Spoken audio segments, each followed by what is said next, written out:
तो इस कहानी में एक आदमी जिसको अपनी बीवी से ज्यादा हवेली में इंटरेस्ट है, एक केयरटेकर जो सारे दिन गुटखा खाता रहता है, ये कैंसर से ही मरेगा, और ईशान अवस्थी का बाप। लेट मी प्रेजेंट यू 1920, एक बकचोद बुढ़ऊ की कहानी। तो कहानी की शुरुआत होती है एक हवेली से जिसको तोड़ के होटल बनाना है जंगल के बीचों बीच, और इसी के लिए आता है एक पढ़ा लिखा मिस्त्री। अब इसको इसकी दिहाड़ी मिल चुकी थी, तो ये रात के 3:33 पे ही काम शुरू कर देता है। तभी से किसी के संपोक की आवाज आती है, तो इसने सोचा क्यों ना मैं भी देख लूं, पर सीढ़ी में इसका पैर अटक जाता है और ये मारा गया। भाई ये भूत ईशान अवस्थी के बाप को क्यों नहीं मारता? ये भी तो इतने साल से यहीं रह रहा है। क्योंकि मैं उस घर को तोड़ना नहीं चाहता हूँ मालिक। ओके। फिर हमें दिखाया जाता है अर्जुन को, जो लीजा नाम की लड़की से प्यार करता है, लेकिन इसके भी अब्बा नहीं मानेंगे, तो ये वही करता है जो विजय माल्या ने किया था, पर पकड़ा गया।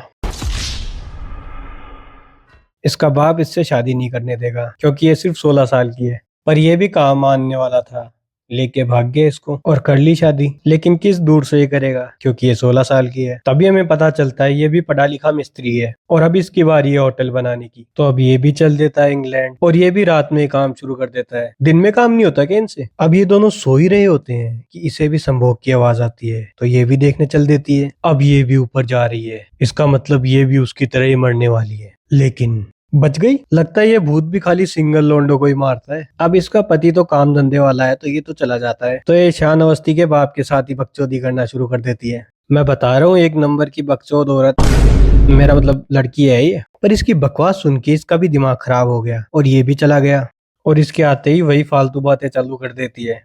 कुछ है जिसे मैं छू नहीं सकती, पर महसूस जरूर कर सकती हूँ।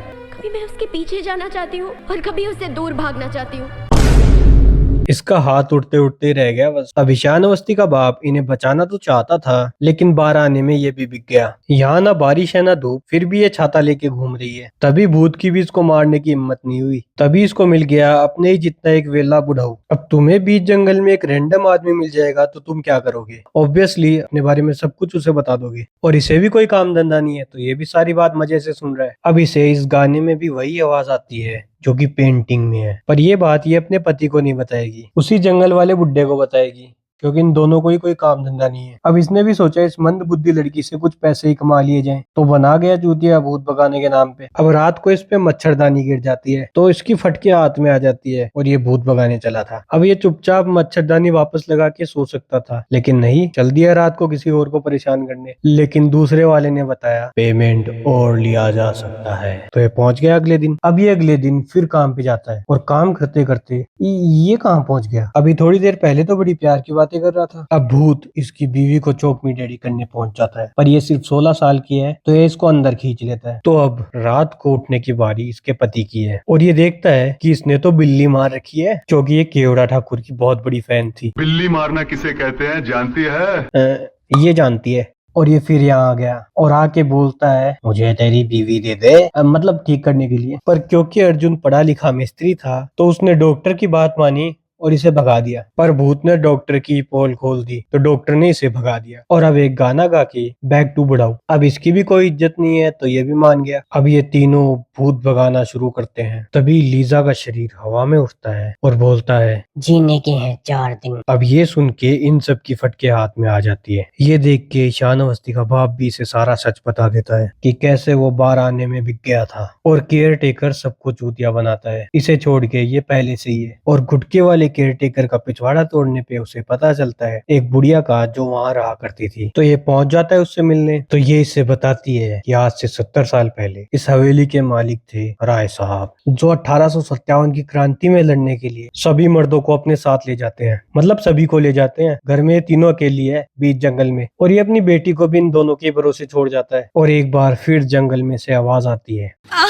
और इन्हें दिखता है एक आदमी जिसके पिछवाड़े पे गोली लगी थी। तो ये इसे ले आते हैं इसका इलाज करने के लिए, और ये इन्हें बताता है कि ये भी एक क्रांतिकारी है, और ये लोग मान भी जाते हैं और इसे रहने देते हैं। पर ये अंग्रेजों के साथ मिला हुआ था और इस बुढ़िया ने इसे देख भी लिया था, तो ये इसे भी ठिकाने लगा देता है। लेकिन ये बात अब इन दोनों को भी पता चल गई, तो ये इस लड़की को लेटर देके इसके साथ ये क्या कर रही है? ये भी इसके साथ जीने के हसीन सपने देख ही रहा था कि इतने में राय साहब आ गए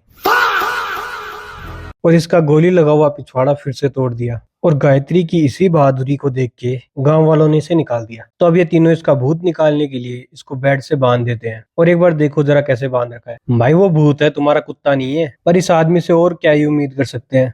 तो भूत भी खुल के भाग गया। अब ये तीनों मिलके उसे अलग अलग ढूंढने लगते हैं ताकि भूत को भी इन्हें मारने में आसानी हो। तो मर गया ईशान अवस्थी का बाप। और अब आता है इस मूवी का मोस्ट अवेटेड सीन। भूत ने इस बुढ़ऊ के निप्पल में भाला मार के इसे भी मार दिया। तो अब बैक टू बेसिक्स। ये इस भूत के कान में हनुमान चालीसा पढ़ के इसको मार देता है, जो इसको शुरू से आती थी। ये चाहता तो पहले भी भूत को मार सकता था, पर इसे तो इसके साथ मिलके बकचोदी करनी थी। और यहीं ये मूवी खत्म हो जाती है। और इस मूवी को देख के यही पता चलता है कि असली विलन वो भूत नहीं, इसके जैसे ठाले लोग होते हैं जो बस यहाँ वहाँ घूम के दूसरों का दिमाग खाते हैं। अब तुम्हें भी ऐसे लोगों से बच के रहना है तो इस वीडियो को लाइक और चैनल को सब्सक्राइब कर दो।